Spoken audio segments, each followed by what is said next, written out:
Sallallahu ala Muhammad sallallahu alaihi wasallam. Sallallahu ala Muhammad sallallahu alaihi. Kan Syekh Ahmad Tayyib disebutkan juga di Yaman fikih tahawulat oleh Sayyid Abu Bakar Al-Adni, disebutkan juga di Maroko di Mauritania oleh Syekh bin Bayyah.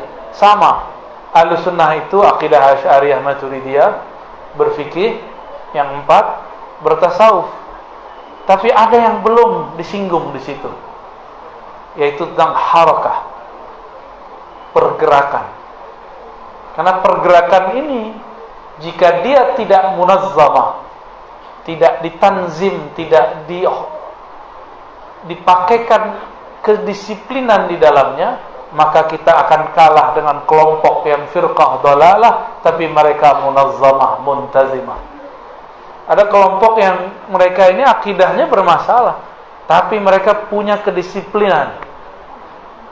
Kita yang mungkin merasa benar pasti kalah. Ya. Coba lihat sekarang kajian Ahlussunnah di YouTube, banyak atau sedikit? Banyak. Tapi bagus nggak? Ala kadarnya. Kayak handphone lah ya. Kalau mereka enggak, mereka pakai kamera yang bagus. Nah, IAIL Khairat udah punya kamera belum? Semoga dapat bantuan dana segera ya. Orang kampus kita sudah tahu, kalau nggak ada bantuan bengong. Dimaklumi. Ini perlu. Ini sudah zaman 5.0. Maksudnya apa? Sekarang orang ngaji di Amerika bisa dilihat di Pamekasan. Masalahnya orang Pamekasan nggak mau dilihat sama orang Amerika, saking zuhudnya. Bener. Kalau mereka ngaji di Jakarta, ngaji di Hadramaut, ngaji di Mekah, ngaji di Inggris, kita nonton, masa kita nggak ditonton mereka? Kan satu. Jadi kalau 5.0 itu sesuai dengan main bola namanya. Mereka 5-0 sama kita.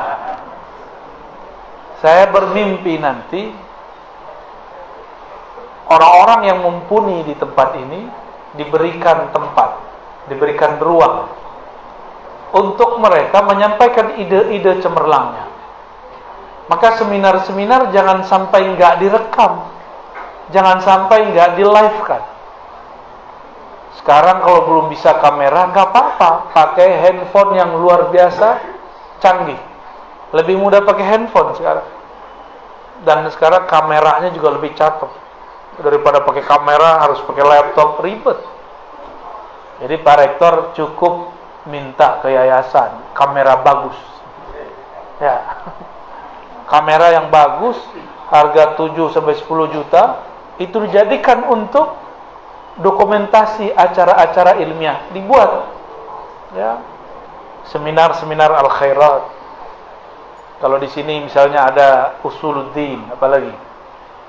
Tarbiyah, terus ekonomi. Nah, ini tinggal kemudian, tapi ya jangan yang ngecek, semuanya kemudian di live-kan. Live-kan yang kira-kira berbobot tinggi. Nanti kalau nggak berbobot tinggi, udah diposting, nggak ada yang nonton yang posting. Minta di like, yang nge-like saudaranya. Like dong video gua nih. Akhirnya keluarganya ada 7, like-nya ada 7. Setiap hari yang 7 muter 7 kali. Lumayan jadi 100. Kan kasihan begitu. Saya sering nonton Islamic lecturing di barat, tapi lewat YouTube. Dari tahun 2016 saya udah sering nonton. Sehingga saya nggak sadar kalau ngerti bahasa Inggris, British atau American, lebih pasnya American. British kurang. Ketika ada tamu dari Amerika, mereka ngomong bahasa Inggris ala Amerika. Saya nggak pernah kursus dan nggak pernah juga kuliah di luar negeri berbahasa Inggris. Kalaupun kuliah asing itu bahasa Arab full, nggak ada bahasa Inggris. Penerjemahnya mahasiswa saya lelet. Dia kalau penerjemah harus nulis-nulis dulu. Saya bilang, udah ente istirahat, istirah, biar saya nerjemah langsung. 15 menit dia ngomong, saya terjemah. Kita terjemah langsung. Dikira kita ini tamatan luar negeri, padahal luar alam Jabarut dan carut marut.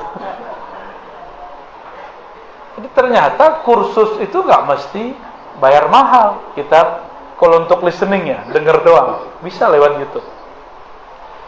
Oke. Kenapa sekarang ada anak-anak muda nggak nyantri, berani nyalahin kiai? Cuma karena masalah maulidan, tawasulan, dan celana jingkrang. Nih Dr. Ismail nih ahlun nar. Oh, coba kalau berdiri, pasti di bawah mata kaki ya. Oh, Pak Camat masuk. Karena kata mereka, innallaha la yanzuru ila man jarra thawbahu khuyala. Allah tidak mandang orang yang memanjangkan kainnya di bawah mata kaki. Pak Rektor masuk. Ya, kayaknya nih semua yang ada di sini masuk semuanya. Ya. Kecuali saya pakai sarung. Kenapa berani anak muda sekarang ngomong begitu? Hasil nonton YouTube.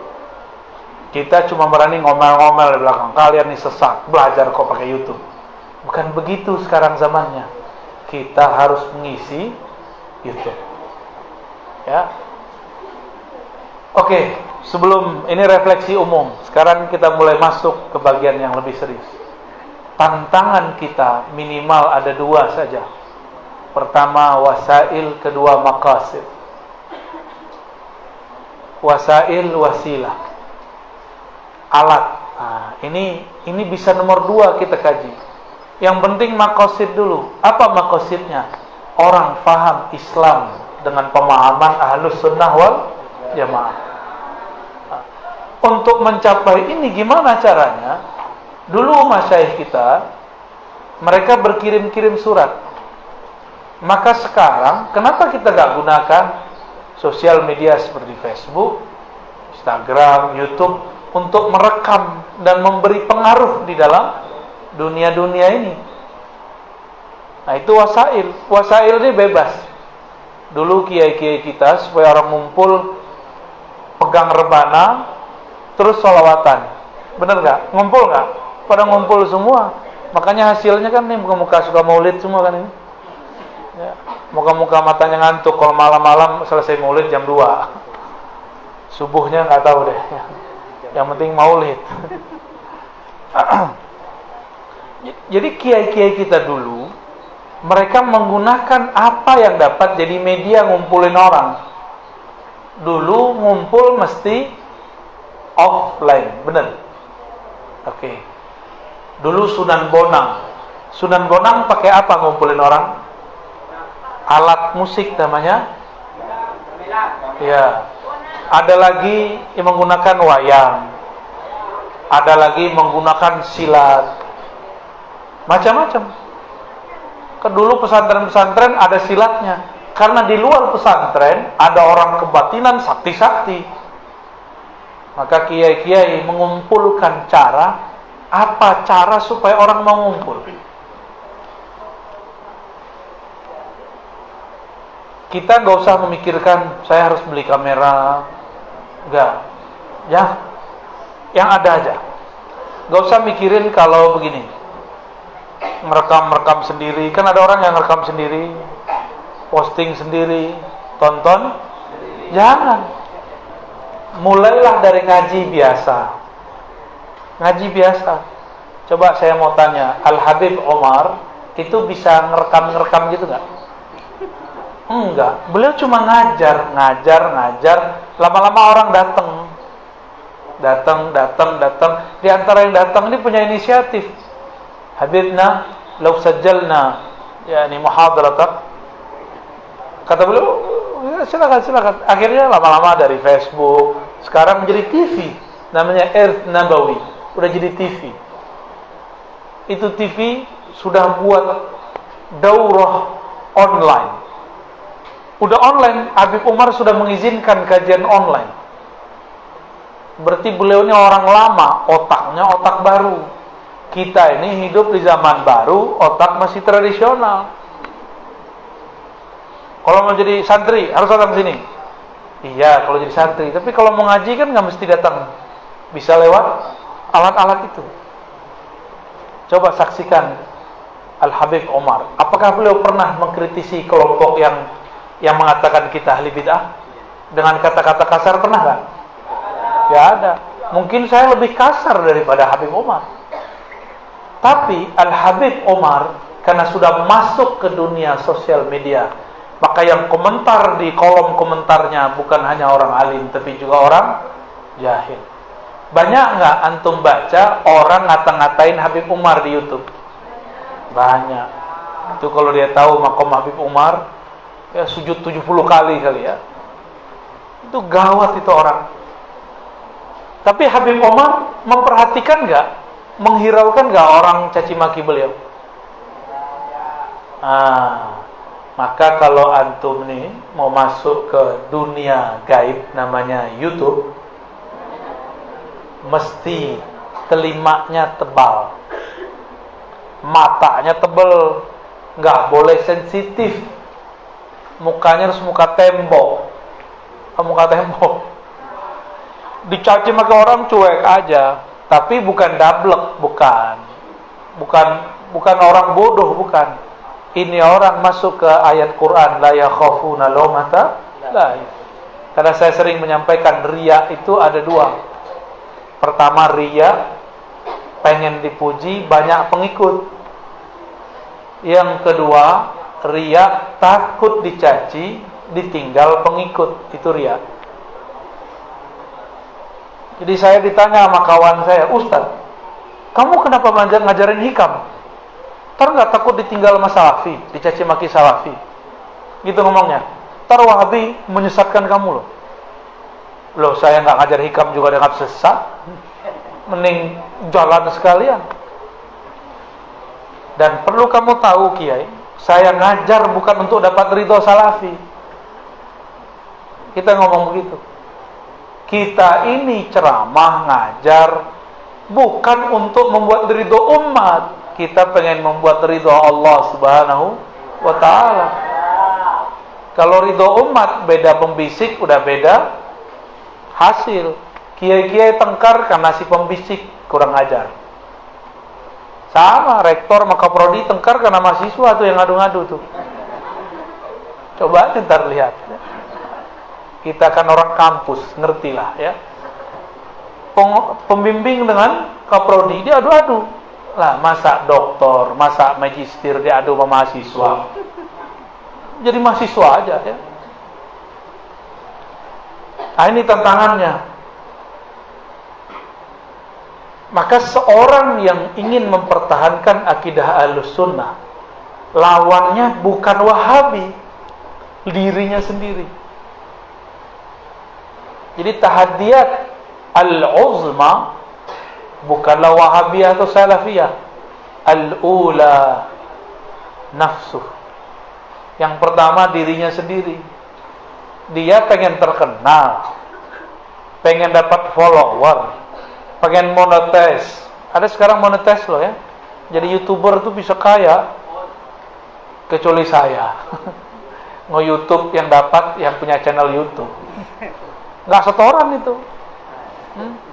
Kita nggak ada masalah. Karena rezeki tidak akan tertukar sebagaimana jodoh ya. Walaupun udah sering mojok, jalan berdua, naik motor, namanya jodoh belum tentu dia. Jangan seneng-seneng dulu. Ada yang aham-aham. Itu orang di waktu pesantrennya tertahan. Sekarang kayaknya bebas ya. Jadi tantangan pertamanya bukan Salafi Wahabi, yang pertama diri dia sendiri. Apakah dia sibuk dengan wasail atau sibuk dengan maqasid? Kalau sibuk dengan wasail, sibuk ngurusin channel, sibuk ngurusin handphone, sibuk buat akun. Itu kesibukannya. Padahal tugas dia al-maqasid. Adapun wasail, Allah akan kirim orang, intan surullah ya surkum. Kamu bantu Allah, gimana caranya? Sebarkan ajaran Allah. Nanti Allah akan kirim orang-orang untuk khidmah kepada dia. Itu orang khidmah bukan untuk dia, untuk Allah juga. Intan surullah yang surkum. Kalau kamu berkorban untuk Allah, Allah korban untuk kamu. Nah, sekarang kebanyakan buat studio bagus-bagus, handphonenya bagus-bagus, kamera bagus-bagus, tapi orangnya nggak dibaguskan. Jadi jangan terbalik. Kita ngaji di pesantren tidak diizinkan ngajar kecuali sudah dapat apa? Ijazah dari guru, benar nggak? Kalau di pesantren dapat ijazah, seharusnya di YouTube ada ijazahnya juga. Cuma kan nggak ada.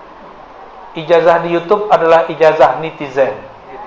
Maha benar netizen dengan segala komentarnya. Itu netizen tuh. Yang lain bengong. Maksudnya apa sih? Punya akun ya. Jadi tantangan pertamanya siapa? Diri. Sibuk dengan wasail atau maqasid. Nah, maka saya antarkan di depan ada wasilah, ada maksud. Baru yang kedua, di dalam maqasid itu ada turunannya namanya mafahim, pemahaman-pemahaman. Yang ngajar lewat online, ini jangan malu-maluin. Baca kitab kok salah, sekali dua kali nggak apa-apa, tapi kalau salahnya berkali-kali, apalagi salah mentasrif, ya nggak? Ada kan yang salah mentasrif dulu? Cuma orang awam nggak mau tahu, yang penting ustaz saya. Udah jelas salah mentasrif, tetap dipanggil kiai. Santri aja belum lolos. Gimana? Santri mau naik kelas berapa kalau yang matan apa biasanya pakai jadwal tasrif atau matan bina atau mantan bini? Matan bina ya, matan bina, jadwal tasrif, ada juga yang apa yang dimansub ila al-Imam Abi Hanifah ya. Saya dulu pakai tasrif itu dan nggak boleh masuk kelas berikut kalau nggak hafal ini semua. Lah ini jadi kiai tasrif aja belum ngerti. Kita udah hafal aja masih salah baca, ya nggak? Gimana kalau nggak hafal tasrif? Jadi kalau kita nih mau masuk ke dunia begitu, ukur diri dulu, pantas nggak? Memantasnya bukan dengan kata-kata netizen, tapi ijazah dari guru. Guru mengijazahkan, mengizinkan kita ngajar, berarti itu sudah ada legitimasi. Apa kata guru? Nak, kamu ngajar di sana. Itu ijazah. Itu ijazah tadris, dan itu termahal. Lebih bagus daripada ajaztuka qabiltu. Senang qabiltu kan? Yang bagian kanan saya pengen qabiltu, tapi depannya beda. Qabiltu nikahaha. Amin. Antum kesepian ya. Baik. Jadi yang jadi problem nih mafahim. Mafahim ini juga ada dua, ilmu alat, ilmu maksud. Lagi-lagi saya ilmu alat minimal ujurumiyah khatam lah ya. Kalau nggak mau hafal alfiyah, ujurumiyah. Imam Syafi'i hafal alfiyah nggak? Santri-santri kan, tuh santri kan? Imam Syafi'i hafal alfiyah. Yang nulis alfiyah belum lahir. Gimana? Mau ngapalin apa beliau? Berarti untuk menjadi mujtahid nggak mesti hafal alfiyah, gitu maksud saya. Yang penting menguasai uslubul lughah, nahunya, sorofnya, balaghahnya dengan oke. Kalau tidak oke, kita bicarakan yang kita sanggup. Di kampus Ilmu itu yang tadi di pesantren semuanya rata, di kampus kita ada tafsir.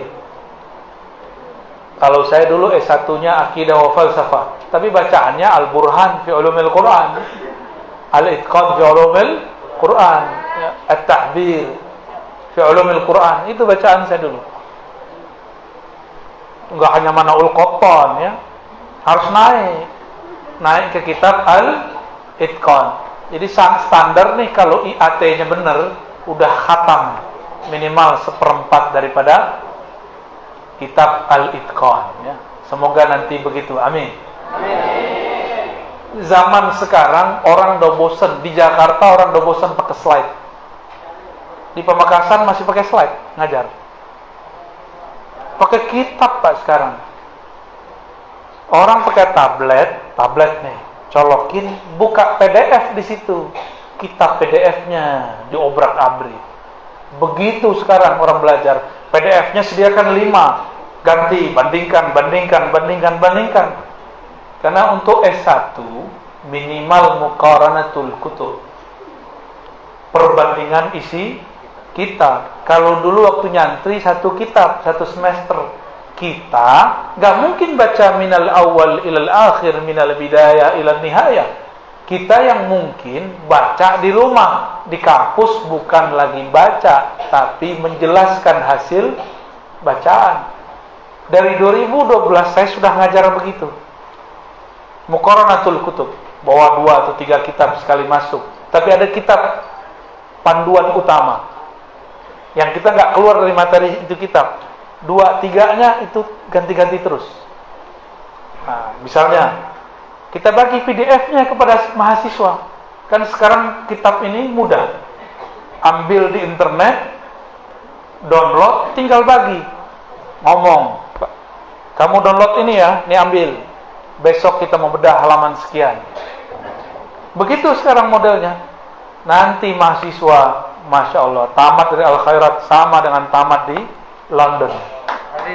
Insya Allah.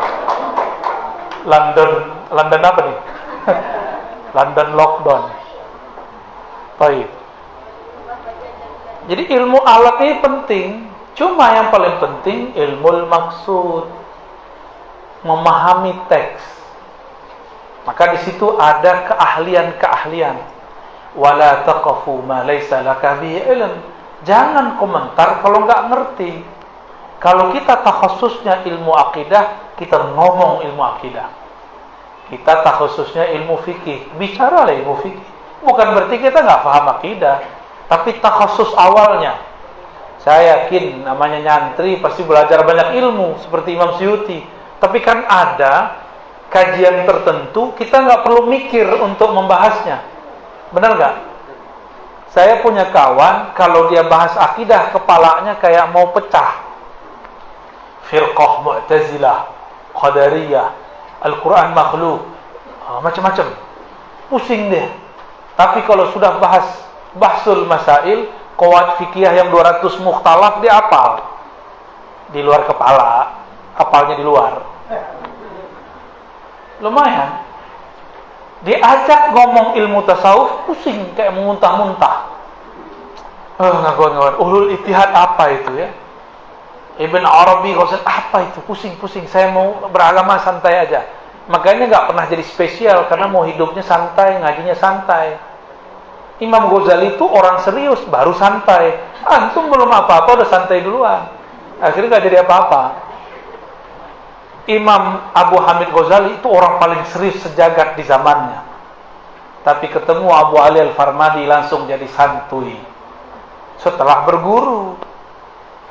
Ya. Jangan santai duluan, kaum rebahan ya. Senang rebahan kan? Rebahan sambil nonton, rebahan sambil lihat wajah dia. Jadi Pak Camat aja masih dicurigai ya. Maaf Pak Camat ya, jangan diusir ntar saya dari pengawasan. Baik. Ini penting ya. Jangan bicara hal-hal yang enggak kita kuasai. Di luar sana, ini baru kita keluar. Tadi masalah diri. Sekarang masalah di luar kita. Tantangan kita di luar tidak hanya Wahabi. Ada namanya Syiah. Kan di sini apa? Di Sampang ya? Yang terjadi cekcok itu. Bener. Itu beneran Syiah. Beneran Syiah. Oke, berarti bukan hoax ya. Itu baru dua. Ada Syiah, ada Wahabi. Dan yang paling lucu apa? Syiah itu menganggap Wahabi sesat. Wahabi menganggap Syiah musyrik. Kita jadi penonton atau ikut? Ternyata Wahabi menuduh Syiah itu bukan hanya Syiah yang di Sampang. Kiai-kiai yang suka maulidan, ziarahan, tawasulan itu dituduh Syiah. Kiai-kiai yang bertorikot dituduh Syiah karena sanad tarekatnya ke Sayyidina Ali. Dituduh Syiah, dia nggak ngerti Syiah itu apa. Dan orang yang dianggap ulama di Jakarta ditangkap barusan itu pemahamannya seperti itu. Dia mengatakan Syiah itu sufi secara tidak langsung dan langsung. Syiah itu orang yang tawasulan. Tapi masyarakat kan nggak ngerti. Ya, taunya ini kriminalisasi ulama. Bukan, dia emang berbahaya ini orang. Tapi kita doa semoga itu cuma hoax ya. Cuma kalau yang saya dengar langsung dia memang memusuhi sufi. Dan dia mengatakan sufi itu Syiah. Dan mereka dulu punya selebaran agama Syiah, isinya sufi. Berarti dia nggak ngerti apa Syiah, apa sufi. Maulidan, nah ini kelompoknya. Ini mereka juga lagi tengkar nih. Bahkan Wahabi mengatakan Asy-Syiah dinun wa laysa minal Islam. Syiah itu agama sendiri, bukan Islam. Kalau sufi orang maulidan dituduh Syiah, berarti sama dengan Wahabi mengkafirkan, memurtadkan ulama-ulama sufi. Ini tantangan di luar kita. Itu baru dua tuh, belum lagi liberal, belum lagi plural, ya, masih banyak, belum lagi kepercayaan, kebatinan, banyak tantangan kita di luar.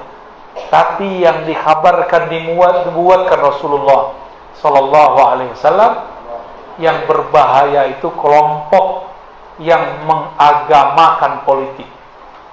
Kelompok itu disebut Khawarij. Saya malam tadi bahas itu juga berapi-api ya. Ini nanti, nah, perpecahannya balik lagi ke dalam.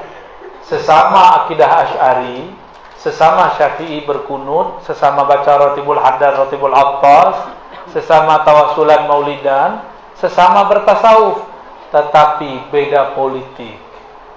Akhirnya jontok-jontokan. Itu kalau musuh kita lihat gimana?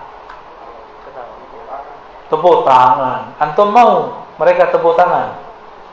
Nah, maka mahasiswa-mahasiswa ini jadi agen perubahan di masa nanti supaya tidak menambah parahnya hal ini.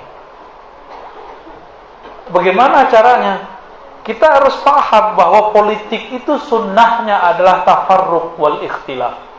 At-tafarruq wal ikhtilaf. Itu sunnatullah untuk politik. Maka jangan pernah bermimpi sok jadi pahlawan, menjadi hero, akan menyatukan kiai. Nggak usah. Nggak usah. Itu namanya sok pinter. Kiai aja debat, masa ente bisa menyatukannya? Yang bisa menyatukan kiai, kiainya kiai. Tapi kiainya para kiai sudah wafat. Sahabat itu ketika Rasulullah hidup nyatu nggak? Rasulullah wafat pecah Muhajirin Ansor. Muhajirin Ansor pecah, diredam oleh Abu Bakar, diredam oleh Umar. Tapi Umar ada musuh tersembunyi, dibunuh. Sayyidina Umar sebelum wafat dia ciptakan sistem ahlul halli wal aqdi. Buat tim kayak MPR, DPR, perwakilan. Terpilihlah Sayyidina Utsman. Utsman pun dikepung 40 hari 40 malam, terbunuh beliau. Lalu terpilihlah Sayyidina Ali. Sayyidina Ali dituduh ikut bunuh Sayyidina Utsman. Begitulah terus kalau politik. Antum bisa bayangkan istri Rasulullah meninggal di haribaannya. Itu Rasulullah meninggal di pahanya Sayyidatuna Aisyah. Perang dengan Sayyidina Ali, mantu Rasulullah. Anaknya meninggal di paha Sayyidina Ali. Siapa? Fatimah Az-Zahra. Itu perang loh. Berarti ini ibu mertua tiri kan gitu. Yang ini mantu tiri. Perang kok. Gak bisa disatukan itu. Sayyidina Ali sendiri yang kemudian mengalah. Setelah terjadi perang tambah parah, maka Sayyidina Ali cepat naik kudanya, dikawal beberapa orang, lalu mengatakan, wahai Ummul Mukminin Aisyah, hendaklah engkau pulang. Udahlah, kita sudah dihasut sama orang, sudah ribuan orang mati. Mau diteruskan, mau juga aku mati, engkau mati. Kira-kira begitu bahasa kasarnya. Baru Sayyidatuna Aisyah kemudian ngalah. Sayyidina Ali juga kemudian ngalah. Mereka sama-sama ngalah. Tapi di akar rumput ramai sekali. Selevel Sayyidina Ali nggak sanggup membendung perpecahan itu, terus antum membendung. Saya masih dengar lagu-lagu lama, kiai-kiai mau menyatukan kiai. Ya salam, nggak usah. Cukup islah antara kiai. Maka kajian-kajian saya niatkan untuk mengambil langkah islah. Maksudnya gimana? Islah itu bukan menyatukan, tapi mempersamakan visi dan misi selama masih bisa. Maka selama masih bisa diadem-ademin, kita ademin. Nggak bisa ya sudah, nggak kita paksa juga. Dan malangnya jadi orang yang mengislah, kita nggak jadi A, nggak jadi B, nggak disedangi kelompok A, nggak disedangi kelompok B. Siap nggak tuh? Siap nggak antum dibully dah? Hah? Itu. Jadi tantangannya kembali ke kita. Sama akidah, sama mazhab, sama tasawuf, sama zuriat Syekh Fulan, sama-sama nyantri di Syekh Fulan, tapi karena politik, agama dipolitisasi. Inilah perpecahan yang tidak akan ada selesai-selesainya. Ya. Ini kampus kalau berpolitik ramai, tapi kalau kampus ini dipesantrenkan jadi adem. Ini tahadus binikmah, walaupun ada gerak-gerik begitu di kampus saya, tapi kampus saya itu seakan-akan di pesantren. Institut Ilmu Al-Quran itu sampingnya UIN, jadi UIN 2. Rasanya kayak masuk pesantren, tapi orangnya celanaan kayak gini. Ya, sepatuan. Cuma saya doang yang pakai sendal ya. Karena kalau saya dipaksa pakai sepatu, saya mengatakan, waduh, saya nggak usah ngajar deh. Ya, gerah pakai sepatu tiap hari. Tapi kalau antum udah biasa ya, sepatunya keren lagi ya. Baik. Jadi bolak-balik di situ. Nah, kesimpulan besar, masalah kita ada di dalam dan di luar. Di dalam ada wasilah, ada maqasid. Di maqasid ada pemahaman, ada ilmu alat, maka ilmu maksud, ilmu alat. Ya. Lalu di luar kita ada kelompok Syiah, ada kelompok Wahabi, ada liberal. Ya. Lalu kembali lagi ke dalam. Di dalam kita ada masalah lain. Akidah sama, mazhab sama, tasawuf sama, guru sama, nasab sama. Tapi kecenderungan politik dan saya sedih kok para kiai mau dimanfaatkan para politikus-tikus. Kok mau para kiai dikompor-kompori oleh para politikus-tikus. Jamaknya politikus. Ya, zamannya Jamaknya politikus, politikus-tikus. jamaknya politikus, tikus-tikus. Politik itu buletnya masih ada runcingnya. Kita mesti berpolitik, tapi nggak usah semua. Jadi kalau bisa di satu pesantren itu cukup 1-2 orang, dan nggak usah pengasuhnya kalau bisa.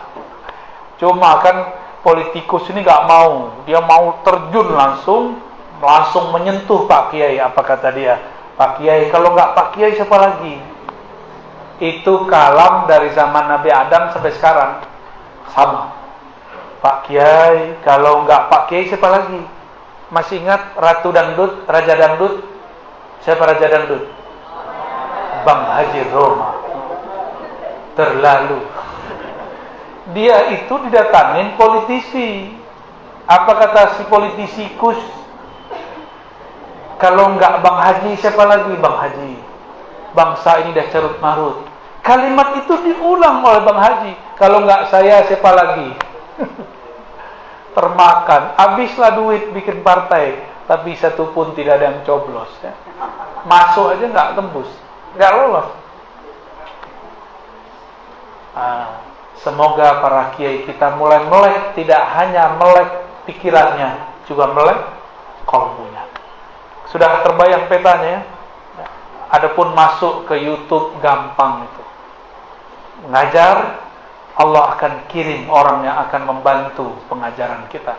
Insya Allah. Jangan pikirinkan alat, pikirinkan dulu maksudnya. Wallahu a'lam bis-shawab.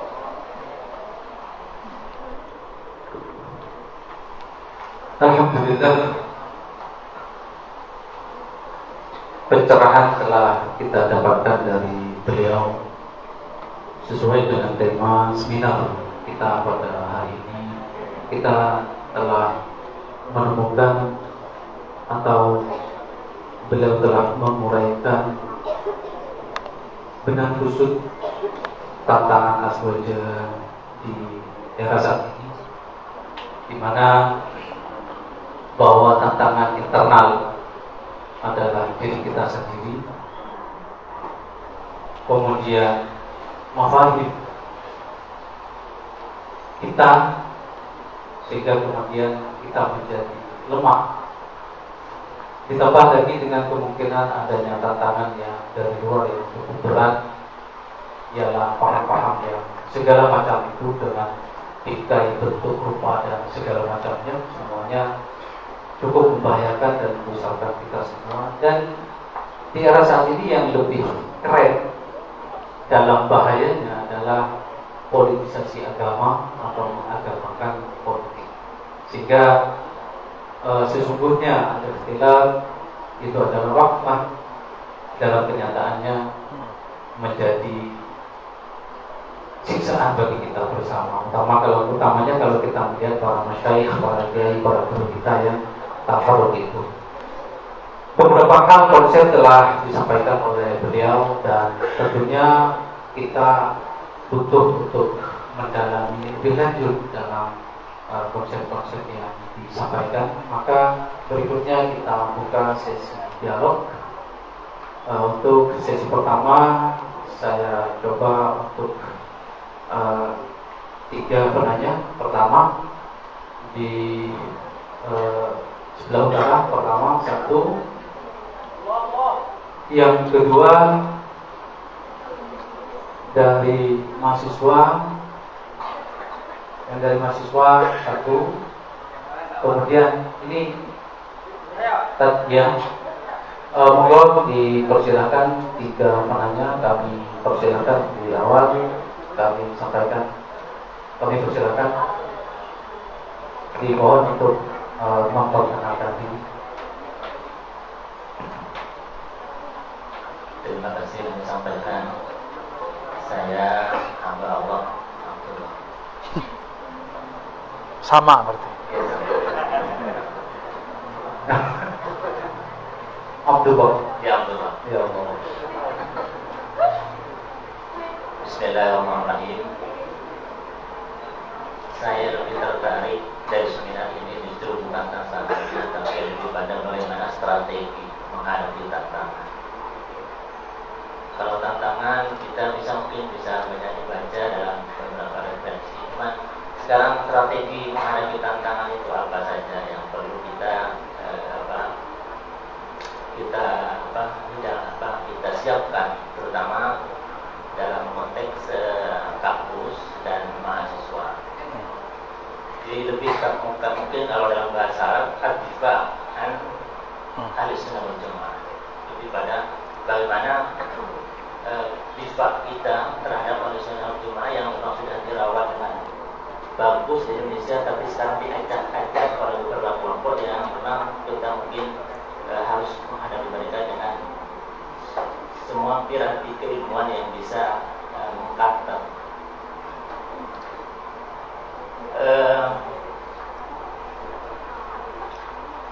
Ada mungkin 3 pertanyaan yang akan disampaikan. Satu aja.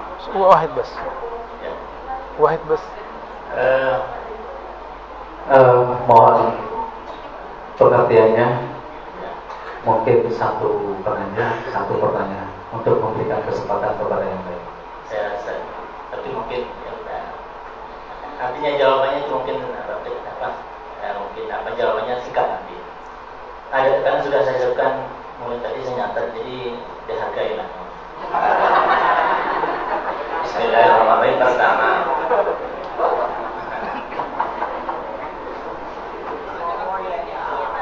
sudah dipahami tadi, saya memang menangkap bahwa ada wasail, ada maqasid, ada mafasid.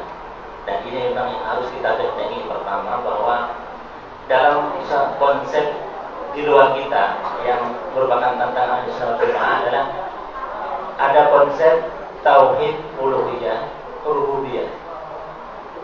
Dan ini kadang-kadang santri dan mahasiswa bahkan dalam skripsi kadang-kadang mereka melihat di situ. Bahkan dengan dasar-dasar argumentasi yang menggunakan Al-Quran hadis, menggunakan ketika rububiyah alhamdulillahirabbil alamin, ketika uluhiyah wa ilahukum ilahu wahid. Lah, apakah ini memang ada sinkron dengan Ahlussunnah wal Jamaah dengan Asy'ariyah? Apa perbedaan dan persamaan? Karena kalau saya belajar di pesantren tidak kenal di kitab Fathul Majid dan sebagainya ada tauhid uluhiyah rububiyah. Ini apa kira-kira perbedaan, persamaan, atau memang kita harus tidak menerimanya sama sekali? Karena ini sudah ada kata-kata tauhid, cuma ada pemisahan itu yang mungkin perlu kita kaji lebih mendalam. Oke. Yang kedua, bahwa kadang-kadang teman-teman kita, mahasiswa bahkan dosen, ada juga yang ketika ada penulisan skripsi itu ternyata referensi itu juga referensi yang tokoh-tokoh yang tidak dikenal di Ahlussunnah wal Jamaah. Jadi mohon di sini Bapak Dr. Rozi untuk menjelaskan nama-nama tokoh yang kiranya itu merupakan tantangan Ahlussunnah wal Jamaah dan persiapan apa saja, terutama karena tantangannya di persiapan ilmiah bagaimana, persiapan medianya bagaimana, persiapan dananya bagaimana, karena mereka punya dana yang besar untuk mensiarkan apa yang mereka yakini dengan konsep-konsep akidah mereka. Ini kita juga harus punya strategi yang baik. Terima kasih. Oke, lanjut penanya kedua mahasiswa. Ya, yang tidak pakai copok yang terbedakan.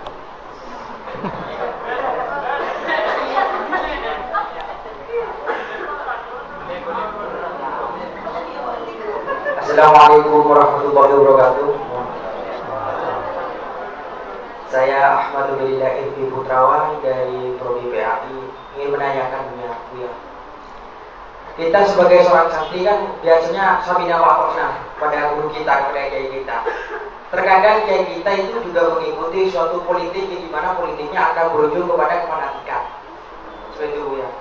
Nah, terkadang politik ini seperti yang Buya katakan, meskipun bulat mesti ada yang tajam, seperti itu Buya. Dan terkadang ulama-ulama yang diikuti ulama kita terkadang menunggangi politik atau politik yang ditunggangi, sehingga menjadi condong bahwasanya sebagai santri harus memilih yang mana. Karena banyak ulama yang sekarang digunakan untuk politik. Ulama yang sekarang digunakan untuk politik. Pertanyaannya saya, bagaimana ciri-ciri ulama yang bisa kita ikuti, bisa kita dengarkan dan bisa kita ikuti secara utuh ciri-cirinya Buya? Terima kasih Buya. Oke, terima kasih. Selanjutnya yang silakan. Yang mahasiswi nggak ada? Assalamualaikum warahmatullahi wabarakatuh. Assalamualaikum warahmatullahi wabarakatuh. Terima kasih Buya atas ilmunya yang luar biasa. Saya Muhammad Taufik, mahasiswa juga mahasiswa S3 Malaysia. Nah, dulu sempat di Al-Aqab dan apa yang saya lihat itu betul bahwa Sunnah itu butuh tanding. Mengapa terjadi konflik di Timur Tengah seperti di Syria dan di Yaman itu karena tidak ada tanding Sunnah wal Jamaah. Pertanyaan saya, bagaimana tanding itu ya? Strateginya bagaimana untuk di Indonesia? Karena sepertinya sudah terjadi polarisasi di Indonesia. Ya, terima kasih. Assalamualaikum warahmatullahi wabarakatuh. Waalaikumsalam warahmatullahi wabarakatuh. Untuk menyelesaikan waktu bagi beliau, sekiranya ini hanya satu sesi, tapi sebelum Buya menanggapi pertanyaan-pertanyaan, saya mencoba untuk memaksa agar dari mahasiswi ada pertanyaan. Soalnya harus dipaksa. Harus ada. Kalau tidak ada, harus ada. Sampai ada. Itu satu. Monggo silakan. Satu aja. Satu saja.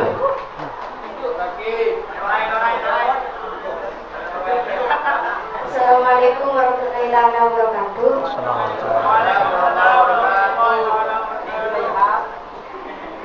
Pertanyaannya gini dia.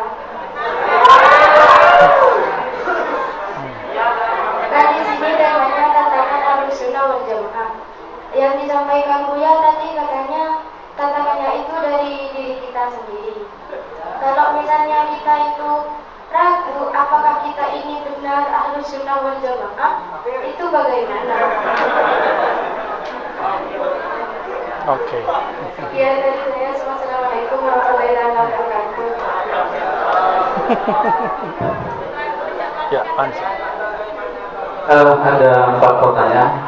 Mungkin beliau sudah menangkap seluruh sisi pertanyaan itu. Monggo dipersilakan. Hamba Allah, saya juga hamba Allah Pak ya. Strateginya gimana? Kan gitu. Yang sabar hamba Allah. Kita juga sedang memetakan strategi karena kita habis diporak-pondandakan. Maka strategi yang paling bagus, strategi yang diistikharahkan, bukan strategi yang cuma dipikir-pikirkan. Ijtihad, sebenarnya ijtihad itu kata Ibnu Arabi, Imam Syafi'i itu ijtihad, itu isinya wahyu, tapi wahyu ilhami. Karena yang boleh mengatakan halal haram itu cuma Rasul. Imam Syafi'i bukan Rasul. Maka dibungkuslah, diganti istilah wahyu itu menjadi ilham. Ilham diganti menjadi ijtihad. Ilham para sufi, ijtihad para usuli. Imam Syafi'i ketika menghadapi tantangan zaman itu, apakah dia buat strategi dulu atau bergerak dulu? Maka berbeda antara beliau dengan Abu Hanifah. Abu Hanifah minal fuqaha, gerak dulu baru munculkan kaidah cuma di dalam pikiran, yang ada cuma furu'nya. Beda dengan Imam Syafi'i, harus kaidah dulu.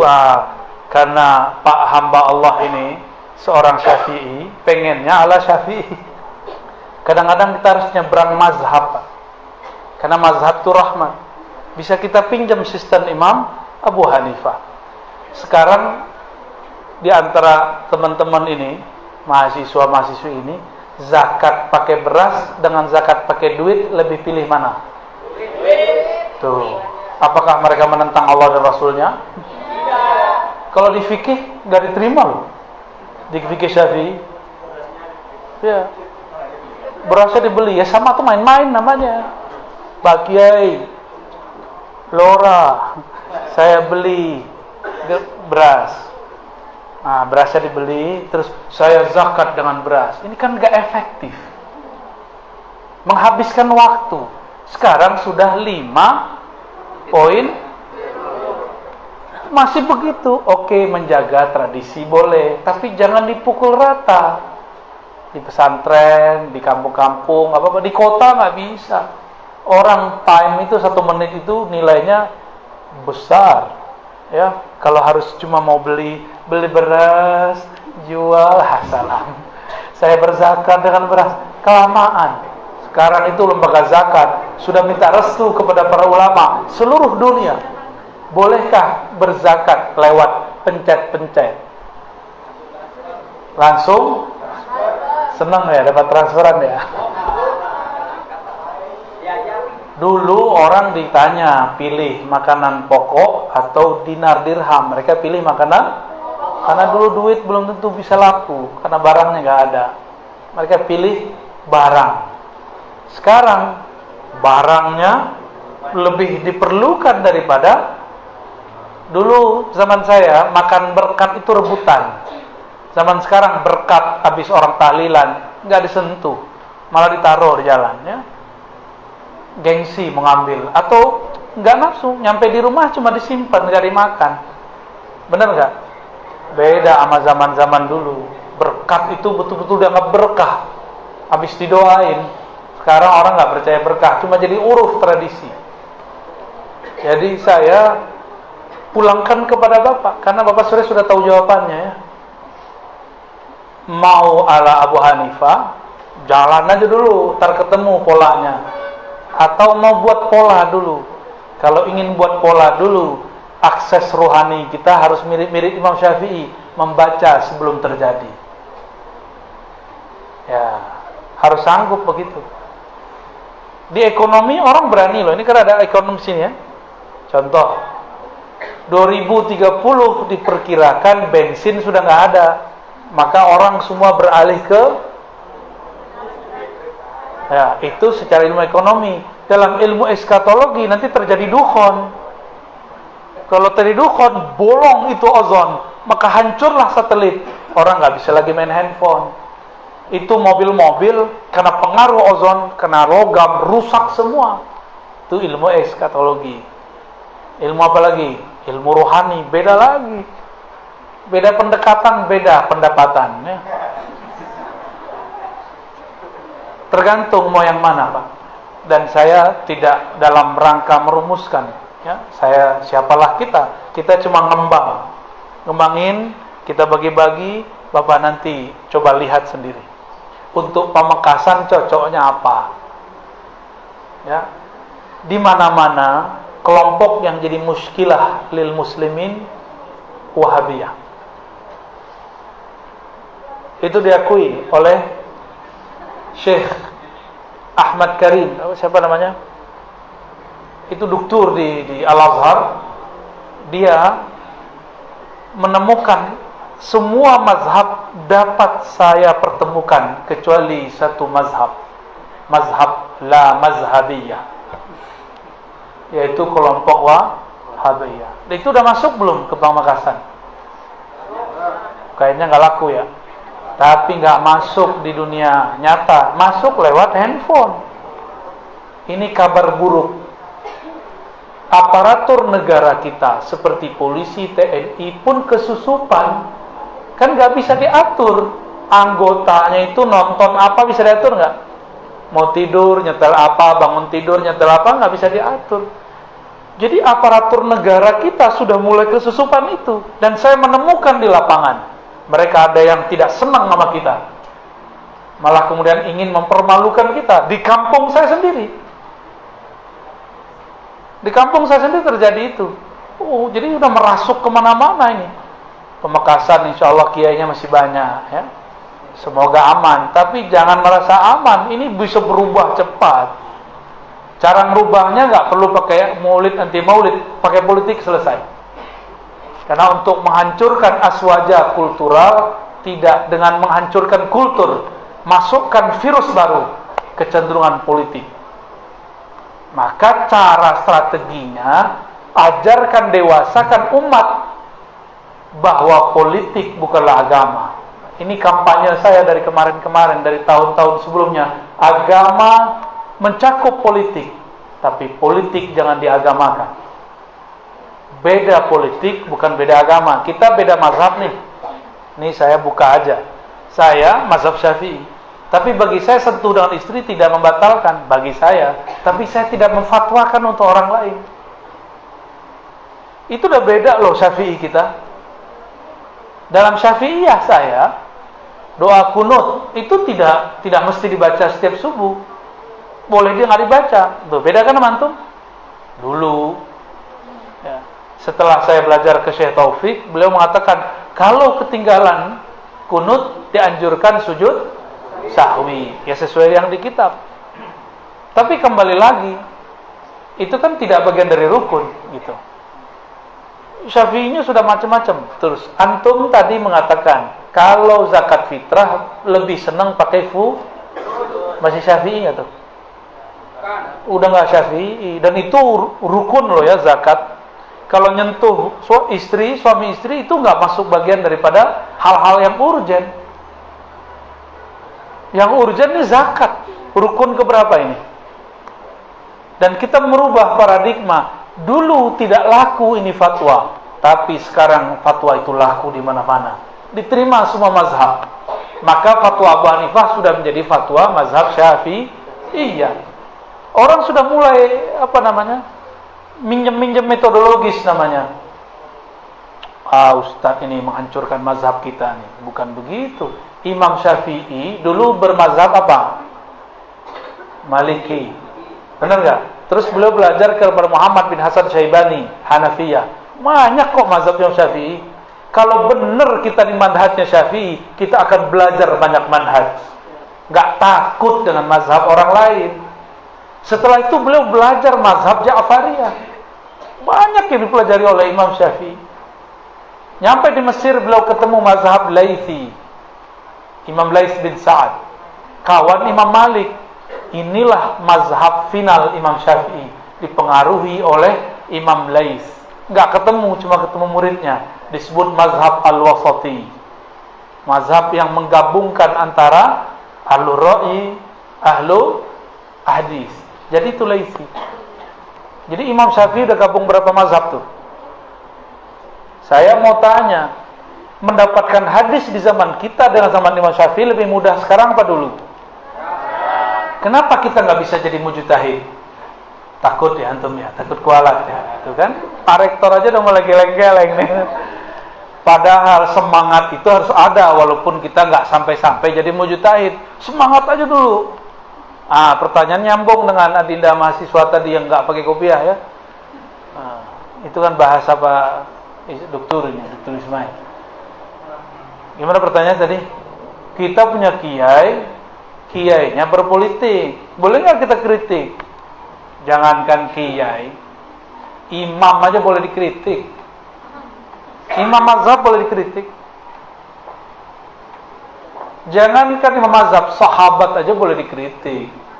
Makanya ada orang kritik Utsman ketika beliau memberanmuskan mushaf selain mushaf yang beliau tulis. Itu ada yang kritik. Di kitab ada. Ibnu Mas'ud ngeritik Utsman, biasa. Cuma kan kita selalu ngomong, siapalah kita, ya. Ya kalau ngomong begitu terus ya nggak bakal ada kemajuan. Islam kita stagnan terus di sini. Saya mau tanya lagi sama antum. Masalah kita sekarang udah tahu belum orang dulu? Imam Syafi'i, Abu Hanifah udah ngerti belum kalau nanti ada kampus begini? Dia asik-asik kuliah offline, tahu-tahu jadi online. Gimana? Kalau zaman itu ittisal sanad, nyambung sanad mesti ketemu muka, benar nggak? Sekarang ketemu apa ini? Kan nggak jelas ini. Tapi sekarang sudah menjadi biasa, benar nggak? Awal-awal dulu kayaknya handphone ini mau kita patahin aja ya. Susah amat kok, kita yang gaptek, handphone yang disalahkan. Itu mohon maaf nih, kalau imam-imam dulu hidup sekarang dia juga ngeliat ini apa ini? Ini apa nih? Terus Imam Syafi'i kalau nyebutin hadis pakai haddatsana an fulan, kita cukup buka Syamilah, no hadisnya. Kaget nanti para imam itu. Kayak orang nggak pernah ketemu gadget terus kasih gadget. Gaptek. Tapi kalau Imam Syafi'i hidup seperti kita zaman sekarang, maka beliau pun akan menerima ini. bahkan mungkin fatwanya lebih canggih daripada fatwa para kiai. Kira-kira begitu, ya. Tapi kalau beliau dipinjam sebentar ke sini jadi norak. Cuma kalau beliau lahir di zaman sekarang akan buat mazhab baru. Saya yakin 100%. Saya mau tanya lagi, saya ulang. Imam Syafi'i, Abu Hanifah ngerti nggak persoalan kita hari ini? Berarti kita harus merumuskan masalah kita sendiri. Nggak bisa dicari di kitab. Coba cari hukum transfer zakat fitrah, ada nggak? Ada nggak di kitab? Berarti kaidah qawaid fikih mesti ditambah. Saya ngajarin antum genit dikit ya. Ini salah satu strategi, Pak ya. Saya ngomong praktis aja. Bahwa di zaman ini persoalan lebih rumit dari zaman terdahulu. Maka jangan malu untuk masuk ke bab fatwa. Tapi karena kita ini nggak sanggup, kita bareng-bareng berfatwa. Ulama kita sudah buat misalnya Lajnatul Ifta, komisi fatwa. Itu kan karena kita nggak bisa fatwa sendiri, bareng-bareng. Sekarang kalau saya fatwa nih, saya sebagai seorang usuli misalnya, nanti orang ekonom bilang, Ustaz itu salah, kami nggak bermaksud begitu. Dulu dalam usul ada kaidah al-ismu huwal musamma. Ini satu mazhab. Nama itu, itulah yang dinamakan. Kalau begitu, sambal setan haram dong. Namanya setan. Hotdog. Apa arti hotdog? Haram dong. Hot amat dog. Atau kecuali antum memfatwakan halal makan guguk. Ya. Bakso. Bakso kalau di Cina pakai babi, pakai kodok. Wow, enak sekali. Coba, bakso nyampe di Pamekasan pakai apa? Daging apa? Sapi, terus ayam, daging cicak juga. Namanya sama, tapi barangnya berbeda. Berarti pakai mazhab kedua, al-ismu ghairul musamma. Kata Imam Syafi'i, siapa yang ngomong al-ismu huwal musamma, oh ismu ghairul musamma, fala tuqbal syahadatu. Tidak diterima syahadatnya. Kalau Imam Syafi'i ini tidak relevan untuk zaman ini, karena beliau tidak bermaksud seperti yang kita maksud. Istilahnya sama, relevan untuk zaman itu. Kita sekarang harus merumuskan sendiri. Berarti yang cocok al-ismu ghairul musamma. Padahal tadi kata Imam Syafi'i yang ngomong begini ahlul bid'ah. Dulu yang ngomong begitu kelompok Qadariyah yang tidak percaya takdir. Itu kelompok dulu yang ngomong begitu. Oke. Gimana? Jadi batal nggak mazhab antum? Atau tambah kuat? Tambah kuat seharusnya. Ambil yang lama, jaga, lalu kembangkan di zaman ini. Ya, ada istilahnya ya. Al-hifzu al-muhafazatu ala al-qadim aslah. Terus wal akhdhu bil jadid. Itu penjelasannya barusan itu. Dulu yang ngomong begini Gus Dur dianggap sesat se-Indonesia. Tapi saya pikir-pikir, ini orang di atas rata-rata cerdasnya. Dia memikirkan sebelum itu terjadi. Jadi otak dia itu sudah nyampe di zaman sebelum kita nyampe. Orang-orang begitu kalau nggak waliullah nggak mungkin. Ya, walaupun kata orang wali setan, kalau bagi saya waliullah ya. Wallahu a'lam bishawab. Apalagi? Tadi yang perlu ditambahkan dari mengenai rububiyah dan uluhiyah. Ya, sama istilah uluhiyah rububiyah ada di kitab. Cuma di Fathul Majid nggak ketemu ya. Kalau mau ketemu ada di kitab Sirajut Thalibin karya Kiai Ihsan Jampes. Juga ada di Al-Fiqhul Akbar yang disyarah oleh Al-Imam Mulali Al-Qari. Kita Ahlussunnah semua. Cuma mereka tidak bermaksud seperti yang dimaksud oleh Ibnu Taimiyah. Ibnu Taimiyah mengatakan tauhid yang diterima tauhid uluhiyah. Rububiyah enggak diterima, enggak cukup. Rububiyah itu meyakini bahwa pencipta hanya Allah. uluhiyah hanya menyembah Allah. Bagi Wahabi, tawassul itu menyembah. Kalau orang mengatakan la ilaha illallah tapi dia masih tawassul, berarti dia belum uluhiyah. Versi siapa? Wahabi. Bagi kita itu satu paket. Maka saya tanya malam tadi ya, di mana tuh nama tempatnya? Pamekasan Utara sih. Bapak-bapak yang tawassul ini nyembah Rasul atau nyembah Allah? Semuanya sepakat nyembah? Nggak ada yang nyembah. Nggak ada yang nyembah yang ditawasulin. Nggak ada. Kita tawasul karena cinta, bukan karena kita menyembah mereka. Jadi mereka punya definisi sendiri, Pak. Bagi dia, al-ismu huwa al-musamma. Jadi dia buat definisi sendiri, dia haram-haramkan sendiri. Saya ini bukan orang NU, Pak. Ini saya kasih tahu ya. Di NU ada satu jargon, Islam Nusantara. Di kampung saya itu orang benci semua dengan NU, plus dengan, kecuali beberapa kelompok, plus dengan jargon Islam Nusantara. Dalam sebuah ceramah di Pekanbaru dan di Sumatera Barat ya, Pekanbaru di Riau, ada orang nanya, Ustaz, itu Islam Nusantara itu sesat. Kebetulan ada pengurus cabang wilayah NU di situ. Tunggu Pak penanya, kita konfirmasi dulu kepada orang NU. Maksud Islam Nusantara apa? Lalu dijawablah masih Pak Kiai ini. Islam Nusantara adalah akidah Ahlussunnah Asy'ariyah Maturidiyah bermazhab fikih dan bertasawuf. Saya tanya lagi, Bapak definisi Islam Nusantaranya apa? Islam Nusantara itu sholat pakai bahasa Pamekasan, sholat pakai bahasa Madura, bahasa Jawa. Saya tanya lagi, itu definisi Bapak dapat dari WA atau dari ADART NU? Dari WA. Jadi wajar. Akhirnya buat definisi sendiri, batalkan sendiri, unlike sendiri, sama dengan ustadz pengen terkenal, pengen viral, videoin diri sendiri, posting sendiri, tonton sendiri, komen sendiri. Masya Allah, tabarakallah.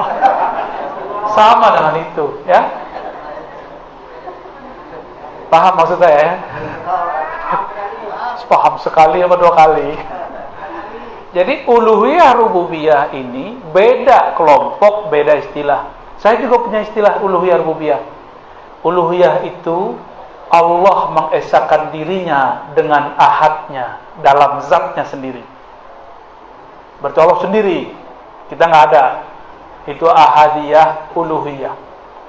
Ada yang kedua, rububiyah. Rububiyah itu Allah mengesahkan dirinya dengan menggerakkan lidah-lidah makhluknya, menggerakkan ruhani makhluknya, hanya menyembah dirinya. Kalau enggak Allah gerakkan, kita enggak bisa menyembah. Laulaka anta ma tadaina. Kalau bukan karena engkau ya Allah, kata sahabat di depan Nabi, kami tidak dapat petunjuk dari Allah. Wala sallaina, kami tidak akan mampu salat. Jadi salat itu makom rububiyah. Tapi ini bukan pembahasan akidah ahli kalam, ini akidah ahli tasawuf. Di akidah ahli tasawuf orang boleh buat istilah banyak-banyak, yang penting sudah merasakan. Kalau belum merasakan jangan buat-buat sendiri, ikut taklid aja ya. Jadi kita ini kalau sujud, ruku itu namanya makom rububiyah. Beda nggak dengan tadi salafi? Wahabi beda nggak? Beda, sama istilahnya tapi beda maksudnya. Ini baru contoh ya. Selamat pusing ya. Ada lagi? Cukup? Berikutnya bagaimana tanzim aswaja ini? Tanzim aswaja. Pertama, ridho kalau kita harus berbeda. Ini satu. Harus ridho. Jangan sok jadi heroik mau nyatu-nyatuin orang. Yang kedua, islah antar pergerakan dan golongan. Ini ngomong doang yang susah nih. Saya lagi menjalani itu dan saya diserang oleh kedua kelompok itu. Kita islah nih antara pencinta Habib A dan Habib B. Kita diserang balik. Tapi saya nggak ada urusan. Kita jalan terus. Kita hidup bukan karena mereka puji. Kita juga nggak akan mati kalau mereka caci. Ya. Aduh, Allah Akbar ya. Yang tepuk tangan bingung, mau akbar bingung sama tepuk tangan. Yang ketiga, ini yang berat. Yang dapat menyelesaikan masalah akhir zaman itu cuma satu imam. Dan itu diakui oleh semua agama. Mau agama Buddha, Hindu, Kristen, Yahudi, apalagi Islam. Mereka menyebutnya juru selamat, Mesias. Kita menyebutnya Al-Mahdi. Kenapa Al-Mahdi bisa menyatukan? Karena dia pewaris mutlak zahiran wa batinan anin Nabi sallallahu alaihi wasallam. Hanya pewaris mutlak yang dapat menyatukan umat. Sedangkan di luar itu, kita ini kan gak mutlak, cuma mewarisi baca kitab. Nabi gak baca kitab yang begitu, Pak. Nabi bacaannya kitab Alam Jabarut, kita Alam Carut Marut. Makanya ketika kita baca kitab tambah carut marut umat. Tunggulah, sabar. Lalu gimana? Persiapkan diri menjadi yang pantas mengikuti Imam Al-Mahdi. Imam Al-Mahdi itu kata Nabi, nasabnya nasabku. Berarti jangan jauh-jauh dari zuriat Rasulullah. Masalahnya zuriat Rasulullah beda politik. 101, satu lagi 02. Ini sebenarnya sindiran. Sindiran apa? Bahwa sunnatullah hatta zuriat Nabi pasti berbeda. Apalagi cuma zuriat Syekhana Khalil, zuriat di sini kalau apa? Syekh Abdul Hamid ya. Pasti beda. Padahal bau badannya sama, ya kan, bau oroknya sama. Tapi pasti beda karena yang masuk di sini beda. Itu akan berbeda. Siap nggak dengan berbeda itu? Ya, orang yang nggak siap berarti nggak ridho, batal dia baca raditu billahi robba. Masih ingat Allah mengatakan, walau syaa Allah la ja'alakum ummatan wahidah. Kalau Allah mau, Allah jadikan kamu satu umat. Oleh karena itu, tanzimnya tadi udah 3 ya. Akidah Asy'ari, tanzim akidah nih. Biar yakin gimana nih? Berguru bersanad. Nanti kamu yakin. Jangan cuma pakai YouTube atau ngaji lewat jalan jauh, jangan. Harus bersanad. Pastikan sanad kita nyambung. Ya. Jadi yang pertama apa? Akidah Ahlus Sunnah wal Jamaah. Yang kedua bermazhab fikih. Yang ketiga bertasawuf. Tasawuf ini terbagi 2, Pak. Ada tasawuf wirid-wiridan, ijazah-ijazahan, qabil tu dihahaha. Amin tuh. Ada yang mau tuh ya? Tinggal antum datang ke rumahnya melamar. OTW. Terus yang kedua ada thariqah, bukan thariqah wirid tapi thariqah warid. Warid itu turunnya ke dalam ruh. Ruh baru menyampaikan ke dalam kolbu. Maka thariqat ini thariqat ruh. Kajiannya lebih banyak daripada talqinnya. Ngaji ma'rifatnya lebih luas daripada wiridannya. Ini pencirian di akhir zaman. Orangnya karena dia ahlur ruh, maka dia ahlur rahmah. Dia pasti ahli kasih sayang. Orangnya tidak pendendam. Orangnya sayang kepada semua makhluk. Bahkan saking sayangnya Allah izinkan nanti mereka berbicara dengan pohon ketika nanti Dajjal keluar. Saking sayang kepada makhluk. Ini baru bicara sama kolbu orang aja belum bisa. Ya, berbicara dengan kolbu pasangan aja belum bisa. Gimana mau bicara sama pohon? Nanti pohonnya bilang, wahai muslim, di sini ada Yahudi. Huna aduwullah. Kita nggak dengar. Yang kita lihat pohonnya berdiri aja. Hanya orang-orang yang ahli kasih sayang ini yang Allah nanti pilih. Maka kalau di kolbu ada kebencian, antum terpinggirkan walaupun akidahnya Asy'ari, bermazhab Syafi'i, bertorikot 1000 torikot mu'tabarah. Ya. Siap jadi ahlur rahman, ahlur rahim, ahlur ruh yang menjadi agen kasih sayang. Ya, inilah yang dibawa dulu oleh Kiai Haji Abdurrahman Wahid. ya, tapi dengan gaya beliau. Sekarang kan sudah agak tanzimnya dikit Pak, yang ngomong sudah agak rapi dikit kan.